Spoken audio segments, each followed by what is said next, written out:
Hey, Thrand here, and I'm here at Asfolk Viking Martial Arts. And sorry if it came in weird, but we've got rain out here, and see if I can rotate the camera so everyone can see what's going on.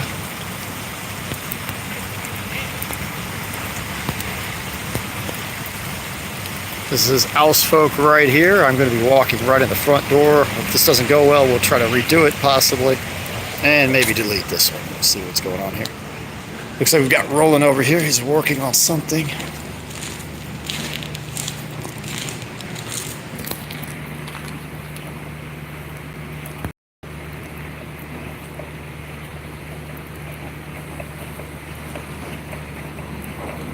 Walk up in here and check it out. I see some people sending messages already. Hail, Thrand. Hail, Nicholas.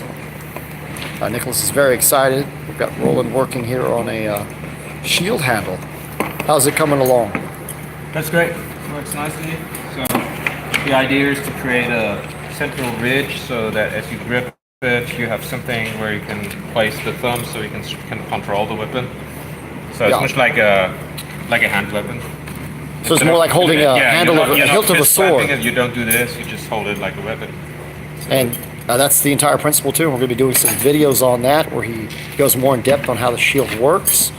And we were experimenting with it the other day, and it was a lot of fun when I first got here. Hey Arthur, how are you doing? What are you working on? Just preparing some shields. And what are you using here? This is hide glue. So I apply it to the plank here, and then I do what's called a rub joint. So I just rub the two sides of the wood together, and then that'll create a nice bond. And then hide glue, when it dries, it contracts. Ah, okay. So it glues very quickly, doesn't it? It's almost like hot glue in some sense. Yeah. How long does it take to totally cure well? A good 24 hours. Good 24 hours, but at first it does kind of, as it cools, it gets stickier. It gets tacky, so then, you can hold things in place better. Excellent. And then I've got Jason Peterson here in the back. We'll walk through Asfolk so everybody can see it. Hopefully all are getting a very good view. Last camera I had on my cell phone was hard. And we've got shields here, skilled here everywhere. And of course, this is just a live feed. I mean, I'm sorry if it's not the greatest quality. It's what I've got available, and we have a very poor internet connection. This is Jason Peterson here. And I've been filming some of his forging process, and he's working with bloomery iron. So this is not modern steel. This is actually bloomery iron on a charcoal fire, correct? Correct. Say hi, Jason. Hello. We are live, and this is on YouTube, so there are some people watching. I've been seeing a few messages from Nicholas, but I haven't seen a lot of other messages, so I don't know how many people we have live here. Yeah, hey, Nicholas Holmes. Phoenix. Hey, yeah. Trying to read it as it pops up, and it went before I could read properly, but I did catch it. It's kind of odd how they do this on the cell phone. So if I'm not catching messages or answering right away, it's a little more difficult than it would seem with the cell phone that I have. But I figured I'd show some of the actual forging as it takes place. And this is a Forged in Fire style competition. Hail Denmark. Ja, JT Jensen.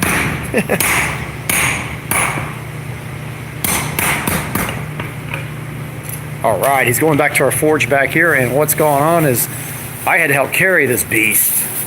Yeah, it is a beast. Try to see if we can get in here. This is our bellows here and our forge, and see if I can get through here. We had to rig something because it's raining outside. So when Andy did his, it was no big deal. We didn't have a big problem. I'm trying to get around here, but things have moved, so I can get the whole process is a big deal. Oh yeah, see if I can get right near a hot fire and move around here. His was no big deal weather-wise. Yeah, he had no problems weather-wise in building his sacks or blade, and we have a problem here that he's indoors in a tent at the very back door, because as you can see, it's raining out here. trying to ventilate the smoke out because we were filling our entire long haul with smoke. Oh, greetings, Ukraine. Rubber kidney.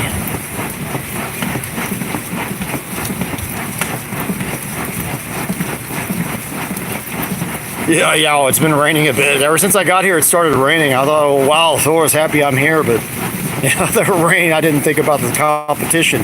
That set it back a little bit, but not too bad. He's still making progress. And he has his allotted time. How many hours did they give you? 10 hours total. 10 hours total? About 2 left. And what's it? About 2 left. 2 remaining. He's got 2 hours left, and he is getting a blade up. You started off with this raw material, correct? Say again? You started off with this raw material, correct? Yeah, it was just billet. A billet. Billet of bloomery iron. A billet of bloomery iron. Okay, and with a charcoal fire. You see the guys, this is not coal. And just like you would hear in the Viking Age, he's having to work bellows, which I'm sure he really appreciates his gas forge now, correct? I want to go home and hug it every time I do this.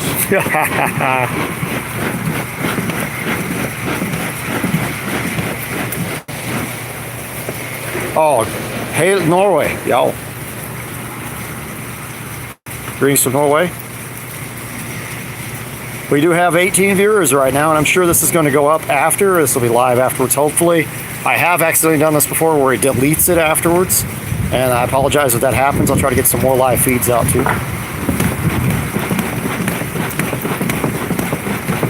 Well, thank you, Michael. Michael said this is awesome. Hello, Mr. Thrand. Oh, yeah. Dominator says he's going to be watching the feed. They're going to be watching the feed. All right, I'll follow you out. I get to walk by the hot fire now and crawl through this weird layout. So excuse me if the camera bobs around.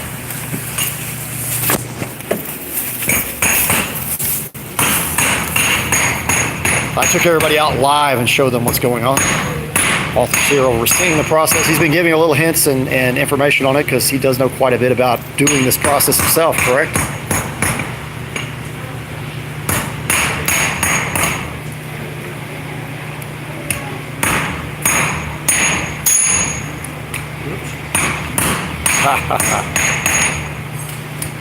That one's for Arthur. He loves it when people strike his anvils.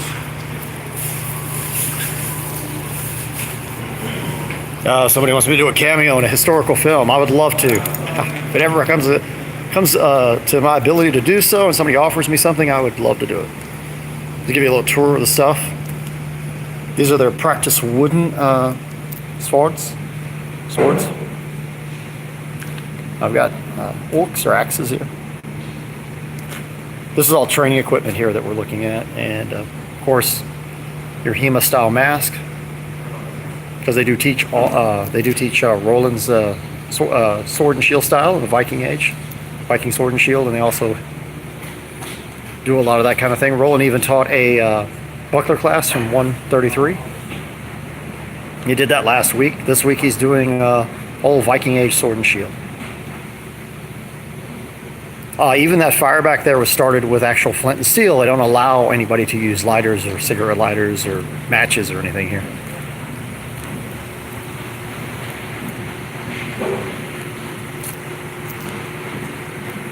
Oh, it's I-33, right? Yeah, I say 133, right? Yeah, some people say I-33, but then a lot of people say 133.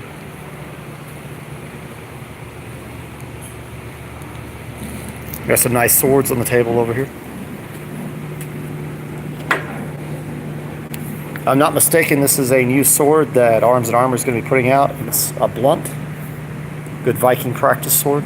We used one of these yesterday to train with, and very nice, very well balanced. I highly recommend it. And I think this is just another one of the same.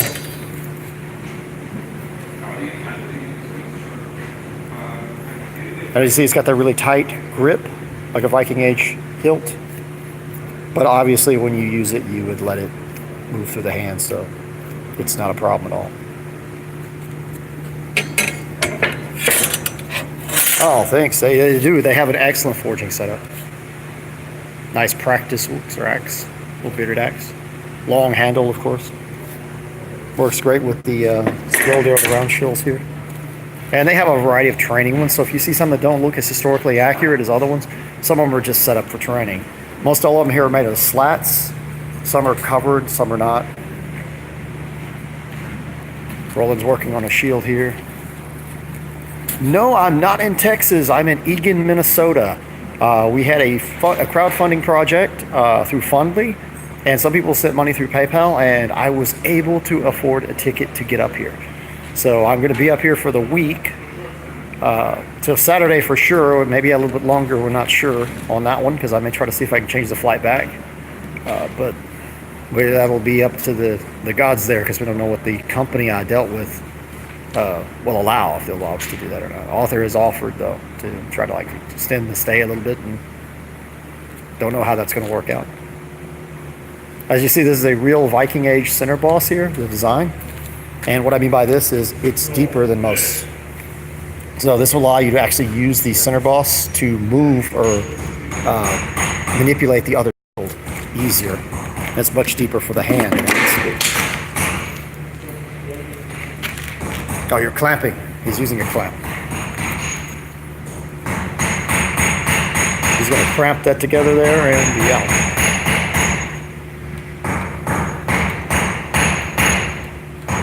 Should hold it nicely.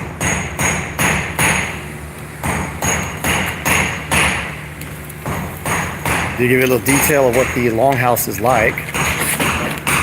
Most things are fairly historically accurate. These are Roland swords here. I could actually say I got to handle Roland's sword, our swords. This is beautiful work that he did. This is Roland's Viking sword. I would pull it out of the sheath, but it fits tightly, and it's kind of hard to do one-handed. This is a sword he normally uses for sword and buckler.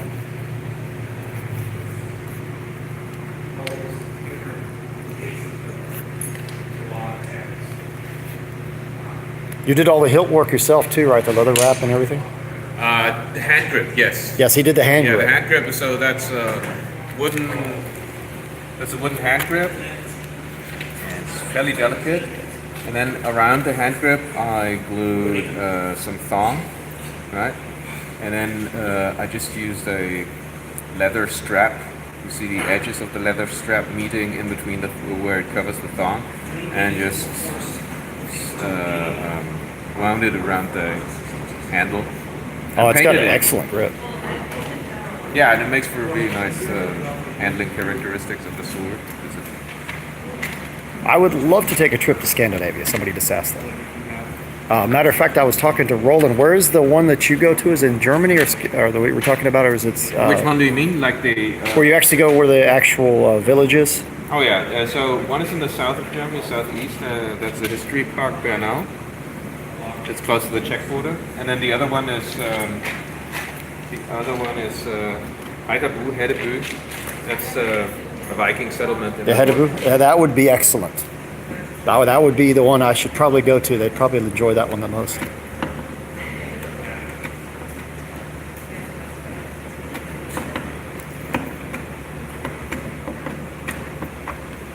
Okay, let's see if we can put this back in here. It's kind of hard. Just put it down. It's kind of hard when you're holding a phone. I know.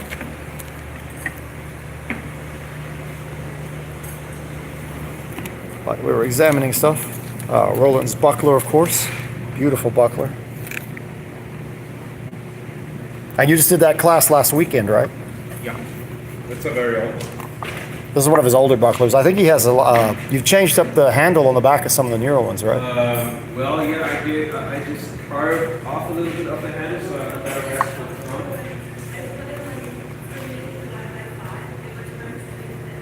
You can see the use that you use it regularly. It looks like an artifact. Only if they. It's not made authentically. It's not. The buckler. The buckler is actually an old bamboo IKEA bowl. It's an old bamboo IKEA bowl. For real. I would never have thought. Yeah, if you wanted to make an authentic one that is that has this dish shape, this convex shape, concave shape, you would turn the wood like you make a bowl. Yeah. Like see the wooden plate with the nuts next to the. Oh, yeah. It'd be something like this. Yeah. So yeah, this is what you would do. You would just turn it, and then you can make any shape, any buckler shape you want to do. That's how they actually made them and then covered them, correct? I guess so. And then there's actual bowls here. When he brought that up, I figured I'd show that. Some artwork. More wooden bowls and utensils.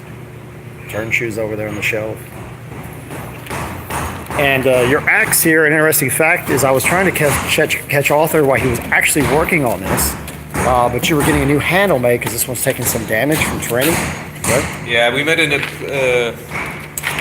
so he's working on an improvised repair on the top because recently the head flew off, and now there's a modern repair on the top.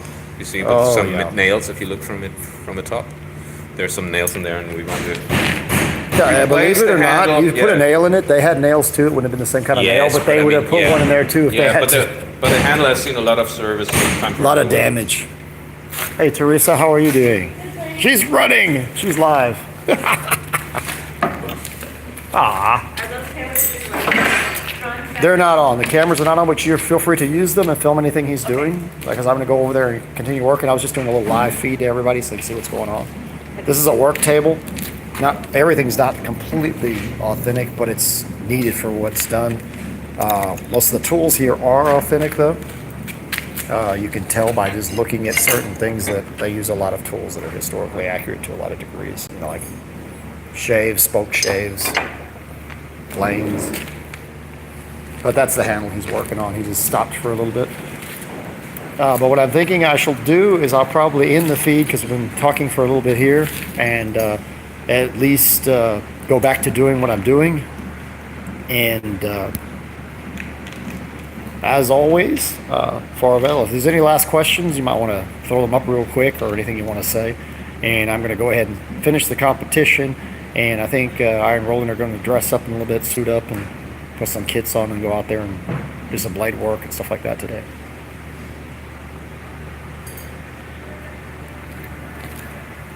What's the my opinion on the Visby? Do you know anything about the Visby weekend? What was the Visby what you were saying? I can't go back on the message on the phone. There's that Visby event they were talking about. That's great. That's Visby, great reenactment. You don't know much about it? It's set in the 14th century. It's the Battle of Visby, 1361, on the actual site. Oops. On the actual site, and there's just been a great reenactment of the battle. There are some fantastic photos out there, so if you want to take a look. I was getting your opinion on it. I have seen it, and that's great. Yeah, it looks awesome. I haven't actually been there, but I thought maybe Roland would know more about it. Have you actually been to it? No, friends of mine have, and no, I haven't yet. Oh, no problem. But as I was going to say, as always, farewell, and thanks for the luck. I can always use it. Minga, Swedish. Are you saying there's a Swedish Visby market and fair? He was bringing it. Well, yeah, on the actual site, right? Yeah, the reenactment of the battle. The reenactment of the battle. But anyway, like I said, as always, farewell, and I probably should end this because there's other stuff we need to be doing, and I need to probably help Roland with some of these shields, Skilder, and go film some of the forge competition while he's working on it. Because once he gets that done and we have both our blades, then we're going to be testing. And hopefully get some really good test mediums. You know, large hunks of meat or a deer or something for this. Oh, well, definitely, I'll drink one for you tonight. A full draw.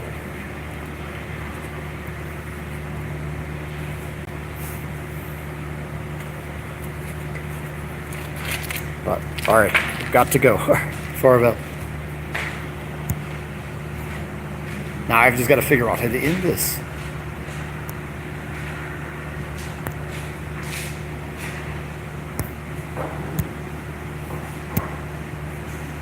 We're in Super Chat, and I'm sitting here chat.